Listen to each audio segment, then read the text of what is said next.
सोचिए, एक modern love story जो शुरू होती है यूरोप की एक यूनिवर्सिटी में और खत्म होती है भारत की एक अदालत में। कैसे? ये मामला ना प्यार, सहमति और धोखे के बीच की उस बारीक सी लकीर पर सवाल उठाता है। मतलब, कब एक टूटा हुआ वादा सिर्फ एक वादा नहीं रहता, बल्कि एक संगीन जुर्म बन जाता है। आज हम एक ऐसे ही रिश्ते की कहानी और उसके कानूनी अंजाम को समझेंगे। देखेंगे कि कैसे दो लोगों का एक निजी सफर कानून के एक बहुत बड़े सवाल के सामने आ खड़ा हुआ। कहानी में एक बहुत बड़ा और सच कहूं तो नाटकीय मोड़ आता है। देखिए, 2022 में आयरलैंड में एक साथ जिंदगी की शुरुआत हुई थी। एक उम्मीद थी, साथ रहने का एक फैसला था, और फिर सिर्फ 2 साल के अंदर 2024 तक आते आते वही कहानी भारत में एक क्रिमिनल केस में बदल गई। ये सिर्फ 2 देशों के बीच की दूरी नहीं है, ये एक रिश्ते का भरोसे से शुरू होकर कानूनी कार्रवाई तक पहुंचने का एक हैरान कर देने वाला सफर है। तो चलिए कहानी की बिल्कुल शुरुआत में चलते हैं। जगह है आयरलैंड। यहीं पर हर्षदीप, गिरीश और शिकायतकर्ता की मुलाकात होती है। दोनों स्टूडेंट्स थे, एक दूसरे देश में पढ़ने आए थे अपने अपने सपने लेकर। और जैसा अक्सर होता है, एक नई जगह पर दोस्ती की नींव पड़ती है जो धीरे धीरे एक गहरे रिश्ते में बदल जाती है।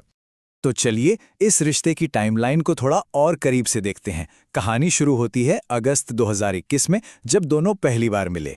फिर आया सितंबर 2022। पढ़ाई खत्म हो चुकी थी, हर्षदीप को नौकरी भी मिल गई और जाहिर है उनकी दोस्ती और गहरी हो गई। दिसंबर 2022 में उन्होंने एक बड़ा कदम उठाया। दोनों ने अपनी मर्जी से एक साथ रहना शुरू कर दिया।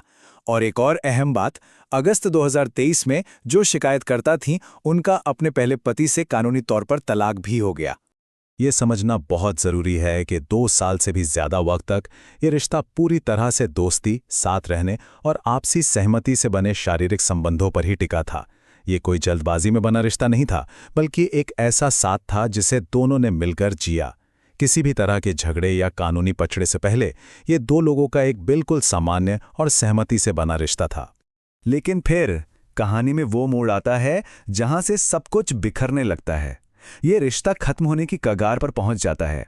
पर इसका अंत किसी आम ब्रेकअप जैसा नहीं था। नहीं, इसका अंत एक ऐसी कानूनी कार्रवाई में हुआ जिसकी शायद दोनों में से किसी ने कभी कल्पना भी नहीं की होगी।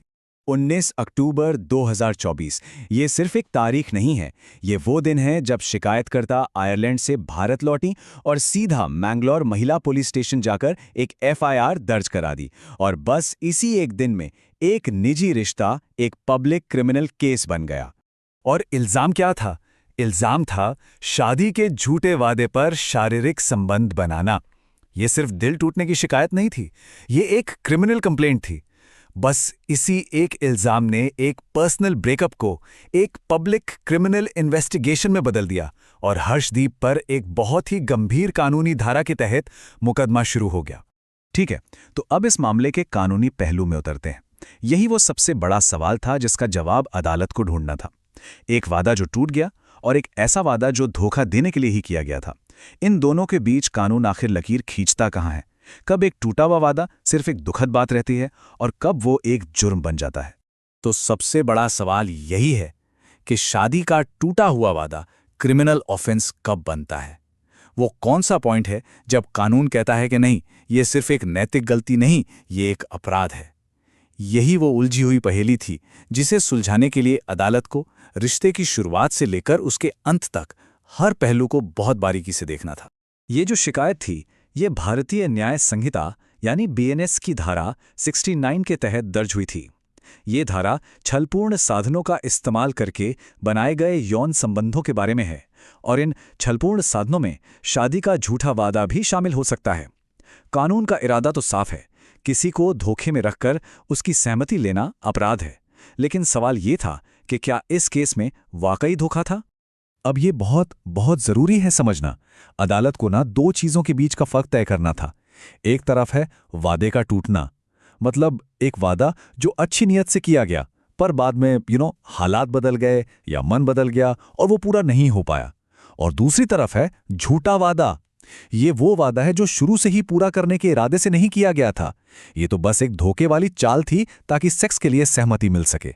देखिए, एक है पर्सनल धोखा और दूसरा है एक संगीन अपराध, और यही फर्क सब कुछ तय करता है। अब इस मुश्किल सवाल का जवाब देने के लिए कर्नाटक हाईकोर्ट ने अकेले फैसला नहीं लिया। उन्होंने भारत के सुप्रीम कोर्ट के कई पुराने और बेहद अहम फैसलों को देखा जो ठीक इसी मुद्दे पर दिए गए थे।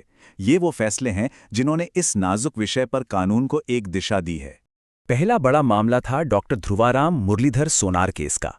इसमें सुप्रीम कोर्ट ने साफ साफ कहा था कि रेप और सहमति से बने संबंध में एक क्लियर फर्क है। अदालत को बहुत ध्यान से ये देखना होगा कि क्या आरोपी की नीयत शुरू से ही खराब थी और क्या उसने सिर्फ अपनी हवस पूरी करने के लिए झूठा वादा किया था। मतलब इरादा रिश्ते की शुरुआत में ही परखा जाना चाहिए। सुप्रीम कोर्ट ने इसी बात को और साफ करते हुए कहा कि बाद में मन बदल जाना या इमोशनल कंपैटिबिलिटी ना होना, परिवार का विरोध होना या बस शादी से हिचकिचाना, इनमें से कोई भी वजह किसी रिश्ते को शुरू से ही एक क्रिमिनल इंटेंट में नहीं बदल सकती। लोग बदलते हैं, हालात बदलते हैं और हर बदला हुआ मन धोखेबाज मन नहीं होता। और समाधान केस का ये कोर्ट सुप्रीम कोर्ट की एक गहरी चिंता को दिखाता है। कोर्ट ने एक तरह से चेतावनी दी कि अगर हर खराब रिश्ते को रेप जैसे गंभीर अपराध का नाम दिया जाने लगा तो ये न केवल इस अपराध की गंभीरता को कम करेगा बल्कि आरोपी पर एक ऐसा कलंक लगा देगा जो कभी नहीं मिट सकता, और ये एक बहुत बड़ा अन्याय होगा। तो चलिए अब आगे बढ़ते हैं और देखते हैं कि इन सभी सिद्धांतों को, सुप्रीम कोर्ट की इस पूरी सोच को कर्नाटक हाईकोर्ट ने हर्षदीप के केस में कैसे लागू किया। सारे तथ्यों और सबूतों को इस कानूनी कसौटी पर कैसे परखा। फैसला आया, एफआईआर को रद्द कर दिया गया। ये सिर्फ बरी होना नहीं था। एफआईआर रद्द करने का मतलब होता है कि कोर्ट ने माना कि ये मामला पहली नज़र में ही कोई क्रिमिनल केस नहीं बनता और इस पर कार्यवाही आगे बढ़ ही नहीं सकती। हर्षदीप के खिलाफ क्रिमिनल प्रोसीडिंग्स को तुरंत खत्म करने का आदेश दिया गया। तो अहम सवाल ये है कि अदालत इस फैसले तक पहुंची कैसे। पहला कारण, ये रिश्ता 2 साल से ज्यादा वक्त तक पूरी तरह से आपसी सहमति पर टिका था। दूसरा और सबसे अहम, शिकायत में ऐसा कुछ भी नहीं था जिससे यह साबित हो कि रिश्ते की शुरुआत में कोई धोखा या दबाव था। तीसरा, जब रिश्ता शुरू हुआ तब शिकायतकर्ता पहले से शादीशुदा थीं और कानूनन किसी शादीशुदा इंसान से शादी का वादा लागू नहीं हो सकता। और आखिर में कोर्ट ने एक बहुत जरूरी बात कही, कानून दिल टूटने को अपराध नहीं मानता। फैसले की एक बहुत ही पावरफुल लाइन में कोर्ट ने अपनी सोच को समेटा। अगर हर टूटे हुए रिश्ते को अपराध का चोला पहनाया जाने लगा तो अदालतें न्याय के मंच के बजाय व्यक्तिगत बदला लेने का मंच बन जाएंगी। ये एक सीधी और साफ चेतावनी थी। तो ये मामला हमें आज के रिश्तों और कानून के इस उलझे हुए रिश्ते के बारे में क्या सिखाता है। आज के समय में जहां रिश्तों की परिभाषाएं बदल रही हैं, वहां प्यार, वादे और कानून के बीच की ये महीन सी रेखा आखिर खींची कहां जानी चाहिए। अदालत का आखिरी और सबसे गूंजने वाला संदेश ये था, क्रिमिनल जस्टिस सिस्टम एक ढाल है कमजोरों को बचाने के लिए।